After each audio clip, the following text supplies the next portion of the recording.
அன்பின் பரிசுத்தமுள்ள பரலோக பிதாவே, உம்முடைய நாமங்களுக்கு கொடான கொடி நன்றி.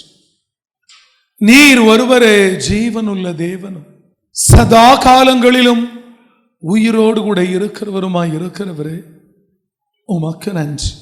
நீர் எங்களோடு பேசும். இந்த வார்த்தையானது பூமியின் கடையாந்தரம் வரை, வானம் கவிழ்ந்த தேசம் வரை மாத்திரம் அல்ல, உடைய சிருஷ்டிப்பு எங்கும் இந்த சத்தம் கேட்கப்படட்டும். பேசும் நல்ல பிதாவே. பரலோக ராஜ்யம் சமீபமாக இருக்கிறது. The kingdom of heaven is at hand என்று வசனம் சொல்லுகிறது. ஒவ்வொரு முழங்கால்களும் அவருக்கு முன்பாக முடங்க வேண்டும், ஒவ்வொரு நாவுகளும் அவரை அறிக்கை செய்ய வேண்டும். All the knees shall bow, all the tongue shall confess Jesus is the Lord. ஒரு அல்லேலூயா சொல்லுமே. இன்னைக்கு செய்தியின் தலைப்பு புத்திமான். யார் புத்திமான், யார் புத்தி இல்லாதவன்?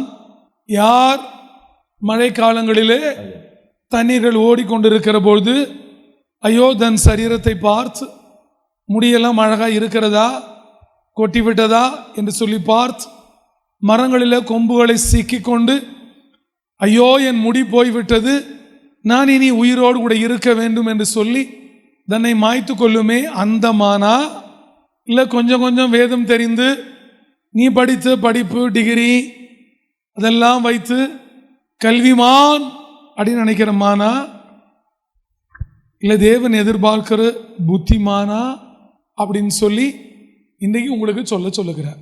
ஒரு அல்லேலூயா சொல்லுமே. ஒருவன் புத்திமானா இருப்பானே ஆனால் அவனை தேவனோ தேவனோட ஊழியக்காரனோ கடிந்து கொள்ளுகிற பொழுது அவன் எப்படி இருப்பான்? தேவன் சொல்றார், அவனை கடிந்து கொள், அவன் அறிவுள்ளவனாய் மாறுவான். அதனால புத்திமான்லாம் அறிவுள்ளவன் அல்ல. வாசிப்போமா நீதிமொழிகளின் புஸ்தகம் 19ஆம் அதிகாரம் 25வது வசனங்களை வாசிக்கல. பரியாசக்காரனை அடி. பரியாசக்காரனை அடி. ஏன் அடிக்க சொன்னார்? பரியாசக்காரன் யார்? பரியாசக்காரன் உட்காரும் இடத்திலே உட்காரணும் என்று சொல்லி அவன் தகப்பனார் சங்கீதம் 1 சொன்னார். அவன் பையன் சாலமோன் அநேக இடங்களிலே சொல்லுகிறார் பரியாசக்காரனை குறித்து. பரியாசக்காரனை துரத்திவிடு, உன் அவமானம் ஒழியும், நிந்தை நீங்கும் என்று வேதம் சொல்லுகிறது. இங்கே பரியாசக்காரனை அடிக்க சொல்லுகிறார். பரியாசக்காரனை அடி, அப்பொழுது பேதை எச்சரிக்கப்படுவான். பரியாசக்காரனை அடிச்சா பேதைக்கு எச்சரிப்பு வருகிறது. பேதை எச்சரிக்கப்படுவான். புத்திமான்களை கடிந்து கொள். புத்திமானை கடிந்து கொள், அவன் அறிவுள்ளவன் ஆவான்.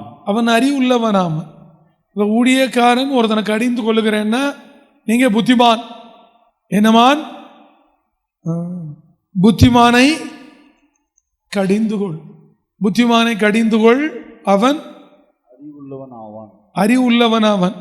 படிக்கிறதுனால அறிவு வந்துடாது. நீ என்னதான் படித்தாலோ அந்த புஸ்தகத்தை அறிவு மட்டும்தான் உனக்கு வரும். அதை இல்லாமல் வெளியில் ஒரு அறிவும் தெரியாது. இப்போ கம்ப்யூட்டர் படித்தவனை கூப்பிட்டு கோழியாக இருக்கிறது ஆடு இருக்கிறது சொல்ல சொன்னால் சொல்ல தெரியாது அவனுக்கு. இல்லை பயாலஜி படிக்கிறவன் கோழியாக இருக்கிறவன் ஆடாக இருக்கிறவனை கூப்பிட்டு எப்படி கெமிக்கல் மருந்து தயாரிக்கிறதுன்னு கேட்டால் தெரியாது. உனக்கு என்ன தெரியும்? ஆடாக இருக்கிறது, கோழியாக இருக்கிறது, எலியாக இருக்கிறது தான் தெரியும் அவனுக்கு. இப்போ டாக்டரை கூப்பிட்டு இன்ஜினியரிங் வேலை பார்க்க சொன்னால் பார்க்க மாட்டான். இப்போ டாக்டர் தான் பெரிய படிப்புன்னு சொல்கிறாங்களே. ஒரு எம்பிபிஎஸ் டாக்டர் கூப்பிட்டு ஒரு மெக்கானிக்கலில் ஒரு கெமிக்கல் இன்ஜினியரிங் வேலை கூட தான் பார்க்க மாட்டான். அவ்வளோதான் அவனுக்கு அறிவு. அதனால் அவன் அறிவு உள்ளவன் அல்ல. அவன் என்ன படிக்கிறானோ, எம்பிபிஎஸ் 5 வருஷம் என்ன படிக்கிறானோ, அதுக்கப்புறம் எம்டிஓ எம்எஸ் 2 வருஷம் என்ன படிக்கிறானோ, அவ்வளவுதான் அவனுக்கு அறிவு. ஆனால் அவன் அறிவு உள்ளவன் அல்ல. என்னைக்கு ஒருவன் புத்தி அடைகிறானோ அவன் தான் அறிவாளி. வாசிக்கலாம். பரியாசக்காரனை அடி. அடி, அப்பொழுது பேதை எச்சரிக்கப்படுவான். பேதை எச்சரிக்கப்படுவான். புத்திமானை கடிந்து கொள். புத்திமானை கடிந்து கொள், அவன் அறிவுள்ளவன் ஆவான். ஊழியக்காரன் கடிஞ்சுக்கணுனாலே புத்திமானா இருக்கணும். கடிந்து கொள், அவன் அறிவுள்ளவன் ஆவான். இப்போ புத்திமான் யார்? புத்திமான் எப்படி இருக்கணும்? நீ உங்களுக்கு பெரிய காரியத்தை சொல்ல போறேன். நான் ஒரு அல்லேலூயா சொல்லுவோமே. அழகாய் சொல்லுகிறது யோபுவின் புஸ்தகம் 34ஆம் அதிகாரம் 10வது வசனங்களை வாசிக்கல. அப்ப அறிவுள்ளவன் ஆகிறது என்ன அர்த்தம்? இன்னும் புத்திமானாய் மாறுகிறது, தேவனுக்கு செவி கொடுக்கிறது. வாசிக்கலாம். ஆகையால் புத்திமான்களே, முதல்ல புத்திமான சொன்னார், மானோட என்ன சேர்க்கிறார்? மான்களே, புத்திமான்களே, எனக்கு செவி கொடுங்கள், எனக்கு செவி கொடுங்கள். ஒரு அல்லையா சொல்லுவோமே. இப்ப புத்திமான்களை கடிந்து கொண்ட பிறகு தேவன் சொல்லுகிறார், புத்திமான்களே எனக்கு செவி கொடுங்கள். அக்கிரமம் தேவனுக்கும் அநீதி சர்வ வல்லவருக்கும் தூரமா இருக்கிறது. இது ரெண்டும் தூரமா இருக்கான். எது? அக்கிரமமும் அநீதி. இப்ப அக்கிரமம் எவனுக்கு இருக்கிறதோ அவன் ஒரு நாளும் புத்திமானாய் வாழ முடியாது. அநீதி எவனிடத்தில் இருக்கிறதோ அவன் ஒரு நாளும் புத்திமான் கிடையாது. பெரிய வேத வல்லுநனா இருக்கலாம், எவனாய் இருந்தாலும் அக்கிரமும் அநீதியும் இருக்குமே ஆனால் அவன் யார்? புத்திமான் இல்லை, அவன் தேவனோடவும் இல்லை. யோபு எவ்வளவு அழகாய் சொல்லுகிறார். யோபு இடத்துல தேவன் எனக்கு செவி கொடுங்க. இப்போ யாருக்கு நீங்க இந்த பூமியில செவி கொடுக்கிறீர்களோ இல்லையோ, யார் தேவனுக்கு செவி கொடுக்கிறீர்களோ நீங்கள் ஒரு நாள் இல்லை ஒரு நாள் நீங்கள் புத்திமான்களாய் மாறி விடுவீர்கள். ஒரு அல்லையா சொல்லுவோமே. அதனால புத்திமான் மாறி போறவங்கள இருக்கவங்களெல்லாம் கூப்பிட்டு உட்காரிச்சு நல்ல கதை பேசினா புத்திமான் இல்லை, ஏதோ பெருசா கண்டுபிடிப்பாங்களா. என்ன கண்டுபிடிப்ப? உனக்கு இருக்கிற அறிவு கொஞ்சம். கேள்வி கேட்கிறவங்களாம் புத்திமானா? தேவனுக்கு செவி கொடுக்கிறவன் தான் புத்திமான். யாருக்கு? நிறைய ஆராய்ச்சி பண்ணி கேள்வி கேட்கிறவன்லாம் புத்திமான் இல்லை, தேவனுக்கு செவி கொடுக்கிறவன், புத்தியை விரும்புகிறவன், அவன் தான் புத்திமான். ஆகையால் புத்திமான்களே எனக்கு செவி கொடுங்கள், எனக்கு செவி கொடுங்கள். அக்கிரமம் தேவனுக்கும் அநீதி சர்வ வல்லவருக்கும் தூரமா இருக்கிறது. பெரிய தூரம். அநீதி அக்கிரமும் அவர்கிட்ட சேரவே முடியாது, தூரமா இருக்கிறது. மனுஷனுடைய செய்கைக்கு தக்கதை அவனுக்கு சரி கட்டி, நீ என்ன செய்கிறியோ அதை உனக்கு தேவன் செய்வார். நீ எப்படி இருக்கிறியோ அப்படி அவர் இருப்பார். நீ அவரோட எப்படி நடக்கிறியோ அவர் உன்னோட அப்படி நடப்பார். நீ அவருக்காக எப்படி ஓடுகிறாயோ அவர் உனக்காக ஓடி வருவார். அவருக்காக நீ என்ன பிரயாசப்படுகிறாயோ அவர் உனக்காக பிரயாசப்படுவார். அவருக்காக நீ எவ்வளவு நேரத்தை செலவு பண்ணுகிறாயோ அவர் அவ்வளவாய் உனக்கு அவர் நேரத்தை செலவு செய்வார். நீ எப்படியோ அப்படித்தான். நீ தூங்கிட்டே இருந்தினா ஒரு தூங்க விட்டு போயிட்டே இருப்பார். நீ அவருக்காக ஓடுனா அவர் உன்னோட ஓடி வர விரும்புவார். ஐயோ எனக்காக ஓடுகிறான். நீ அவருக்காக கண் விழிப்பாயானால் ஐயோ எனக்காக கண் விழிக்கிறான். நீ அவருக்காக பிரயாசப்படுவாயானால் அவன் எனக்காக பிரயாசப்படுகிறான். நான் எப்படி பார்த்து கொண்டு சும்மா இருப்பேன் என்று சொல்லி வருவார். நீ நல்லா தூங்கிட்டு உனக்கு ஒரு நாள் அவர் யுத்தம் செய்யணும்னு நினைக்க கூடாது. நீ எப்படி இருக்காயோ அப்படிதான் ஆசீர்வாதம். அப்படித்தானே அவர் சொல்லுகிறார். மனுஷனுடைய செய்கைக்கு தக்கதை அவனுக்கு சரி கட்டி அவனவன் நடக்கைக்கு தக்கதாக நீ எப்படி நடக்கிறியோ அப்படிதான் பலன். ஈசாக்கு தேவனுக்கு ஏற்றபடி நடந்தார், தேவன் விரும்புகிறபடி வாழ்ந்தார். அதனாலே தேவன் 100 மடங்கு பலனை கொடுத்தார். அவர் அவ்வளவு தேவனுக்கு உண்மையாக இருந்தார். அவரெல்லாம் திருமணம் ஆகாத காலத்தில் சாயங்காலம் ஆனால் தினந்தோறும் தேவனிடத்தில் தியானம் பண்ணும்படி போய்விடுவார். அப்படி ஒரு நாள் தியானம் பண்ணிட்டு அப்படியே சாயங்கால வேளையில் ஏறெடுத்து பார்க்கிற போதுதான் ரெபேக்கால் வண்டியில் வருது. டகடா டகடா டகடா டகடான். ரெபேக்காலும் எலியேசர் அந்த தவறாத தியானம், அந்த தேவனோடு கூட செலவிடப்படுகிற நேரம், இதெல்லாம் செய்த பின்புதான், இதை செய்ததெல்லாம் பார்த்துதான் ஒரு நாள் வேதத்தில் யாரும் அப்படி 100 மடங்கு அறுக்கவில்லை, தேவன் ஈசாக்கை அறுக்கும்படி வைத்தார். ஒரு அல்லையா சொல்லுவோமே. ஜெபம் பண்ணாம எதுவும் பண்ணாம இப்ப இந்த ஜனங்களுக்கெல்லாம் என்ன ஒரு பெரிய அசைக்க முடியாத நம்பிக்கைன்னா, 10 ரூபாய் 20 ரூபாய் 50 ரூபாய் 100 ரூபாயை போட்டார் தேவன் எதெல்லாம் செஞ்சிருவார். 100 ரூபாய் இல்லையா, இல்லை நீ 100 ரூபா கொடுக்காம இருந்தால் ஊழியம் நடக்காமல் போயிடுமா? இல்லை நீ 10 ரூபா போடாமல் இருந்தால் ஊழியம் நின்றுமா? உங்களெல்லாம் அதுக்கு ஒரு பங்கு வேணுங்கிறத கொடுக்க வைக்கிறார். அவரோட ஊழியம் யார் கொடுத்தாலும் கொடுக்கறனாலும் நடக்கும். அந்த சாயங்கால வேலையில் தியானம். பாரு, ஆபிரகாம் எங்கேயாவது போயிருந்தா கூட அவர் கேத்ரா வீட்டுக்கு போயிட்டாரு. ஈசாக்கு ஓட ரெபேக்கால் இருக்கு. ரெபேக்கால் வருகிறதுக்கு முன்பு யார் இருந்தா?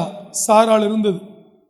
அந்த வேலையில் போய் சாயங்காலமான தேவனிடத்தில் போய் தியானம் பண்ணுறது. அந்த தியானத்துக்கு தான் தேவன் 100 மடங்கு ஆசீர்வாதத்தை கொடுத்தார். பஞ்ச காலத்தில் விளையாத நேரங்களில் தேவன் விளைய வைத்தார். அதுதான் அவன் செய்கைக்கு தக்க பலன். நம்ம எப்படி செய்கிறோமோ அதுக்கு பலன் உண்டு. அதனால தான் உங்களெல்லாம் புத்திமான்களாக சொல்கிறார். நீ ஒரு காசு கொடுத்து காசு வாங்குறது இல்லை, நீ ஜெபம் பண்ணி அவரிடத்துல இருந்து ஆசீர்வாதம் வாங்கிக்கலாம். சாலமோன் அவ்வளோ பெரிய ஆசீர்வாதத்தை வாங்கினது பணம் கொடுத்து பணம் வாங்கல, என்ன கொடுத்து? மனதை கொடுத்து வாங்கிட்டார்.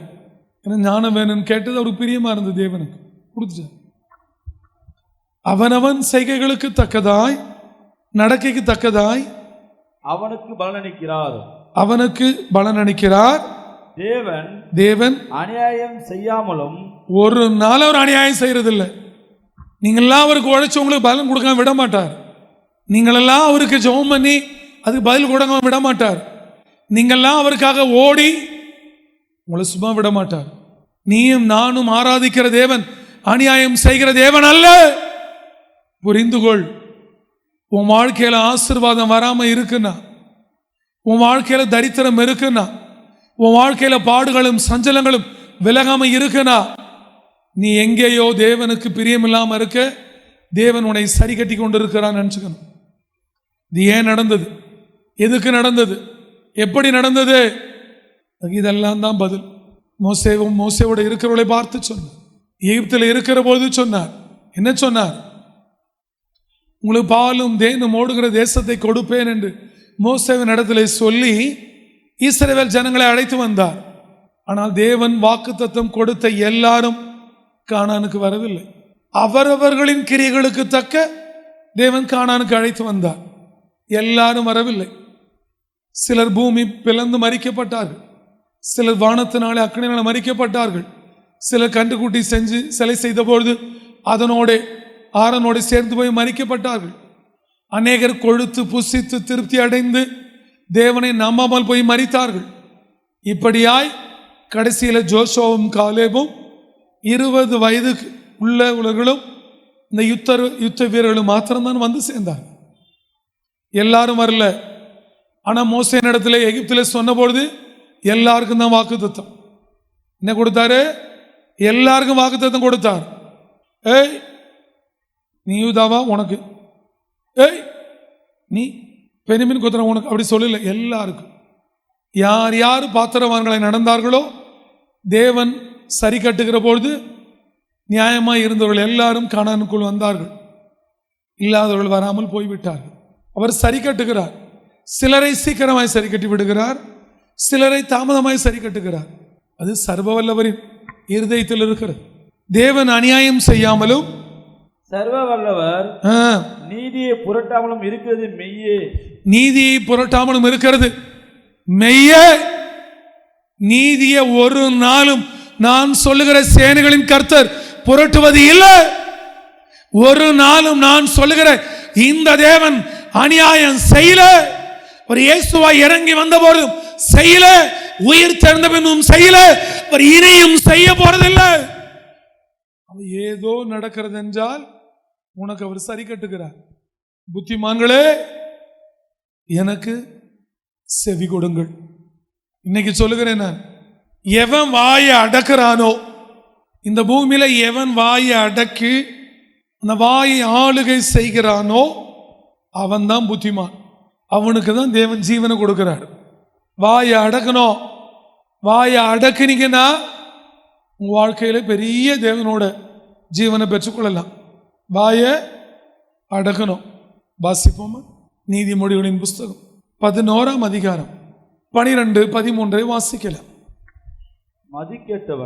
மதிக்கெட்டவன் பிறனை அவமதிக்கிறான், புத்திமானோ தன் வாயை அடக்கி கொண்டிருக்கிறான். வாயை அடக்கிறவன் புத்திமான். என் ஜனமே, நீங்கள் எல்லாம் தேவனிடத்தில் பெரிய ஆசீர்வாதங்களை பெற்றுக்கொள்ள வேண்டுமானால் முதல்ல அடக்க வேண்டியது வாயை. இப்போ வாயை அடக்காதவன் புத்திமான் இல்லை. இப்போ புத்திமான் இல்லாதவனை தேவன் கடிந்து கொள்ளுகிறது இல்லை. தேவன் கடிந்து கொள்ளாதவனை தேவன் ஆசீர்வதிக்கிறது இல்லை. புத்திமான் எப்படி இருக்கணும்? வாயை அடக்கணும். மதி கெட்டவன் பிறனை அவமதிக்கிறான். மற்றவங்களை அவமதிக்கிறவன் யாரு? மதி கெட்டவன். அவன் எவ்வளோ பெரியவனா இருந்தாலும் அவனுக்கு தேவன் வைக்கிற பேர் மதி கெட்டவன். வாசிக்கலாம். புத்திமானோ தன் வாயை அடக்கி கொண்டிருக்கிறான். புத்திமான எப்படி இருப்பான்? தேவனுக்கு செவி கொடுப்பான். தேவன் கடிந்து கொள்ளுதலை ஏற்றுக்கொள்ளுவான். புத்திமான் என்கிறவன் வாயை அடக்கி கொள்ளுவான். வாயை அடக்கிட்டோன்னா தேவனுக்கு முன்பு நம் புத்திமானா இருப்போம். அடுத்த வசனங்களை வாசிக்கலாம். புறங்கூறி திரிகிறவன் ரகசியத்தை வெளிப்படுத்துகிறான். ஆவியில் உண்மையுள்ளவனோ காரியத்தை அடக்குகிறான். வாயில் உண்மையுள்ளவன் காரியத்தை அடக்குகிறான். புத்திமான் வாயை அடக்குகிறான். யாரு? ஆவியில் உண்மையுள்ளவன் காரியத்தை அடைக்கிடுவான். அப்புறம் சொல்றேன். அப்புறம் நாளைக்கு நேரம் கிடைக்கிறப்ப காலம் வரும் அப்படின்னு அடக்கிறவன் யாரு? ஆவியில் உண்மை உள்ளவன். வாயை அடக்கிறவன் யாரு? புத்திமான். நீங்க வாயை அடக்கிட்டாலே நீங்க பூமியில நல்லா இருப்பீங்க. ஏன்னா இப்ப ஜனங்கள் யாரும் புத்தியை விரும்புறதில்லை. என்ன விரும்புறதில்லை? புத்தியை விரும்புகிறதில்லை. புத்திமான் வாயை அடக்குகிறான். ஒரு நிலையே சொல்லுமே. அப்போ ஒரு வாயை அடக்கிட்டான்னா அவனோட உதட்டில் என்ன விளங்குமா? ஞானம் விளங்குமா? என்ன விளங்கும்? அவன் உதட்டில் என்ன விளங்கும்? வாயை திறந்து ஒரு வார்த்தை சொன்னால் ஞானமா இருக்குமா? வாயை அடக்கிறவன் புத்திமான். புத்திமானோட வாயில ஞானம் இருக்கும். அவன் மொத்த எல்லாத்துக்கும் காரணம் வாய் தான். என்ன காரணம்? வாய் பெருத்தா நோய் பெருக்கும். வாய் பெருத்தா உயிர் போயிடும். அவ்வளவுதான். புத்திமானாருங்க. தேவன் கடிந்து கொள்ளுதலை ஏற்றுக்கொள்ளுங்க. தேவனுக்கு செவி கொடுங்க. வாயை அடக்குங்க. வாசிப்போமா? நீதிமொழிகளின் புஸ்தகம் 10ஆம் அதிகாரம் 13வது வசனங்களை வாசிக்கலாம். புத்திமானுடைய உதடுகளில் 13-14. புத்திமானுடைய உதடுகளில் விளங்குவது ஞானம். புத்திமானோட உதடுல தான் ஞானம் விளங்கும். யாரோட? புத்திமானோட உதடுகளில். நீ வாயை அடக்கலன்னா ஒரு நாள் உங்கள்கிட்ட ஞானம் இருக்காது. தேவ ஞானமும் இருக்காது, எந்த ஞானமும் இருக்காது. புத்திமானுடைய உதடுகளில் விளங்குவது ஞானம். புத்திமானின் உதடுகளில் விளங்குவது ஞானம். மதிகேடனுடைய முதுகுக்கு ஏற்றது. மதிகேடனுடைய முதுகுக்கு ஏற்றது பிரம்பு. ஒரு நிலைய சொல்லுமே, பிரம்பு. அப்புறம் அடிதான். அடுத்த வசனங்களை வாசிக்கலாம். ஞானவான்கள் அறிவை சேர்த்து வைக்கிறார்கள். அறிவை சேர்த்து வைப்பாங்களாம். ஞானவான்கள் என்ன பண்ணுவாங்க? அறிவை சேர்த்து வைப்பாங்க. அறிவை சேர்த்து வைக்கிறார்கள். மூடனுடைய வாய்க்கு கேடு சமீபித்திருக்கிறது. அப்ப வாய்க்கு என்ன இருக்கணும்? வாயை மூடிச்சோன்னா ஞானமா இருக்கும். இல்லைன்னா கேடு பக்கத்திலே நிற்கும். என்ன நிற்கும்? கேடுன்னா தெரியுமா? பிசாஸ். கேட்டின் மகன். அவன் தான் கேடுக்கு சொந்தக்காரன். பவுல் அழகா சொல்லுவார் பாரு கேட்டின் மகனை குறித்து. தாவீது நியாயக்கேட்டின் மகனை குறித்து சொல்றாரு. பவுல் கேட்டின் மகனை குறித்து சொல்றாரு. கேடு பக்கத்திலே இருக்கும். அதைத்தான் சாலமோன் அழகாய் சொன்னார். இந்த நாவை காக்கிறவன் ஜீவனை காக்கிறான்னு சொல்லி. இந்த மாதிரி வாய் விட்டவங்க எத்தனை பேர் வேதத்தில் மாட்டிட்டாங்க. திரும்பப்படி. ஞானவான்கள் அறிவை சேர்த்து வைக்கிறார்கள். மூடனுடைய வாய்க்கு கேடு சமீபித்திருக்கிறது. கேடு அப்படியே பக்கத்தில் சமீபமான இது கேடு அப்படியே பக்கத்திலே இருக்கும். கேடு நின்றுகிட்டே இருப்பான். எப்போ வாயை திறக்கிறியோ, உதட்ட விரிவா திறக்கிறியோ, கபான்னு வந்து ஓட்டிப்பான். அதனால தான் பேசுறவங்க தேவனை குறித்து பேசுங்கன்னு சொல்றேன். நான் நீங்கள் பேசி பேசி பேசி நீங்கள் கேடு உண்டாக்கிக்கிறீங்க, உங்களை ஆசீர்வாதங்களை கெடுத்துக்கிறீங்க. புத்திமான்களே, உங்களை தேவனோ தேவனுடைய தாசனோ கடிந்து கொள்ளுகிற பொழுது உங்களுக்கு அறிவு வளரும். புத்திமான்களே, தேவனுக்கு செவி கொடுக்கணும். உங்களுக்கு இன்னைக்கு ஒரு உண்மையை சொல்லுகிறேன். இயேசு என்னிடத்தில் சொன்னதை சொல்லுகிறேன், இன்னைக்கு சொல்கிறேன், நீங்கள் எழுதி வச்சுக்கோங்க. நீங்கள் இன்னையிலேருந்து புத்திமானா நீங்கள் நடக்கலைன்னா உங்களோட இயேசு கிறிஸ்து இருக்க மாட்டார். நீங்கள் புத்திமானாய் நடப்பீர்களே ஆனால் சொப்பனம் பார்க்கலாம். என்ன பார்க்கலாம்? சொப்பனம். பார்வோன் என்ன கிறிஸ்தவனா? தேவாலயத்துக்கு போனவனா என்ன பார்வோன்? சொப்பனம் வந்தது. தரியுக்கு சொப்பனம் வந்தது. சொப்பனம் வரும், தரிசனம் வரும். ஆனால் தேவன் கூட இருக்கணும்னா அநேக படிகள் இருக்கிறது. நீங்க புத்திமானாய் நடந்தா, புத்திமானாய் இருந்தா, புத்திமானாய் வாழ்ந்தா தேவன் உங்களோட இருப்பாரு, இல்லைன்னா இருக்க மாட்டாரு. நீ சொல்லிக்கிட்டே இருக்க வேண்டியதான், ஆண்டவர் என் கூட இருக்கிறார். நான் பஸ்ல போனா சொப்பனம் பார்க்குறேன், நைட்டு படுத்த உடனே சொப்பனம் வருது, ஜோம் பண்ண உடனே சொப்பனம் வருது. எப்படி வரும்? இந்த சுபாவம் எல்லாம் உங்கள்கிட்ட இருக்கணும். நான் அவரை பார்த்து பல வருஷத்துக்கு முன்னாடி ஒரு கேள்வி கேட்டவன். நான் ஒரு 20-25 வருடங்களுக்கு முன்னாடி யோசேப்புக்கு சொப்பனம் வந்தது நியாயம், அது எப்படி பார்வோனுக்கு சொப்பனம் வரும்? அவன் என்ன கிறிஸ்தவனா அப்படின்னு அவரை பார்த்தே கேள்வி கேட்டவன். அது எப்படி ஆண்டவரே, யோசேப்பு கிறிஸ்தவன் சொப்பனம் கொடுத்தீங்க, பார்வோன் புறஜாதி இல்லை, அவங்கள கும்புல, நீங்கள் எப்படி அவனுக்கு சொப்பனம் கொடுத்தீங்க? இல்லை தரியுக்கு எப்படி தரிசனமா? நீங்கள் அங்கே எப்படி கையில் அந்த உறுப்பை எழுதினப்ப இதெல்லாம் சொன்னீங்க? தேவனும் தேவனை அல்லாதவர்களுக்கும் தேவன் எத்தனை இடத்துல தரிசனமாக இருக்கார் தெரியுமா? எத்தனை பேர் சொப்பனம் பார்த்துருக்காங்க தெரியுமா? தேவன் ஒருவனை அழிக்கவும் சொப்பனம் கொடுப்பார், ஒருவனை எச்சரிக்கவும் சொப்பனம் கொடுப்பார், ஒருவனை காப்பாற்றவும் சொப்பனம் கொடுப்பார், தரிசனம் கொடுப்பார். உனக்கு வந்தது பார்வோனுக்கு வந்ததா? இல்லை உனக்கு வந்தது நேபுகாத்நேச்சாருக்கு வந்ததா? இல்லை உனக்கு வந்தது தரியுக்கு வந்ததா? இல்லை உனக்கு வந்தது தானியலுக்கு வந்ததா? இல்லை உனக்கு வந்தது யோசேப்புக்கு வந்ததா? இல்லை உனக்கு வந்தது யாக்கோபுக்கு வந்ததா? தெரியுமா? இல்லை என்ன சொல்றான்னு தெரியுமா உனக்கு? இன்னைக்கு சொல்றேன், நான் தேவனுக்கு செவி கொடுத்தீங்கன்னா நீங்க புத்திமானா மாறுவீங்க. உங்க வாயை காத்துக்கிட்டீங்கன்னா புத்திமானா மாறுவீங்க. தேவன் கடிந்து கொள்ளுகிற பொழுது அதை ஏற்றுக்கிட்டீங்கன்னா நீங்க புத்திமானா மாறுவீங்க. இப்படி மாறினீங்கன்னா, மாறி ஒரு நாள் நீங்க புத்திமானா நடந்தீங்கன்னா உங்களோட ஆண்டவர் இருப்பாரு, இல்லைன்னா இருப்பதில்லை. ரைட்? அப்படி புத்திமானாய் நடந்த ஒருவரை உங்களுக்கு முன்பாக நீ வைக்க போகிறேன். அவர் புத்திமானாய் நடந்தார், அவரோடு கூட தேவன் இருந்தார். என்ன இருந்தாரு? அதனால நீ புத்திமானா நடந்தீனா இருப்பார், இல்லைன்னா இருக்க மாட்டார். வாசிப்போமா? வேற யார் சௌரியம் வந்தா? தாவீது தான். 1 சாமுவேல் 18ஆம் அதிகாரம் 11வது வசனங்களை வாசிக்கலாம். தாவீது தன் செய்கைகளில் எல்லாம் புத்திமானாய் நடந்தான். அவர் என்னென்னலாம் செய்கிறாரோ, எங்க போனாரு, எங்க வந்தாலும், என்ன செய்தாலும் புத்திமானாய் நடந்தார். இப்படி நடந்தாரு புத்திமானாய். அப்படின்னு என்ன அர்த்தம்? அவரோட முதல் தகுதியே தேவனுக்கு செவி கொடுக்கிறது. தேவன் கடிந்து கொண்டிருந்த போது ஏற்றுக்கொண்டது, இந்த நாவை வாயை அடக்கி கொண்டது. அதனால தான் அவர் தேவனிடத்திலே சொன்னார், ஐயோ என் வாய்க்கு பூட்டு போடுங்கன்னு சொன்னார். நான் தவறு எதுவும் பேசிடக்கூடாதுன்னு சொன்னார். அதனால தான் தேவன் தாவீதை புத்திமானாய் வைத்தார்.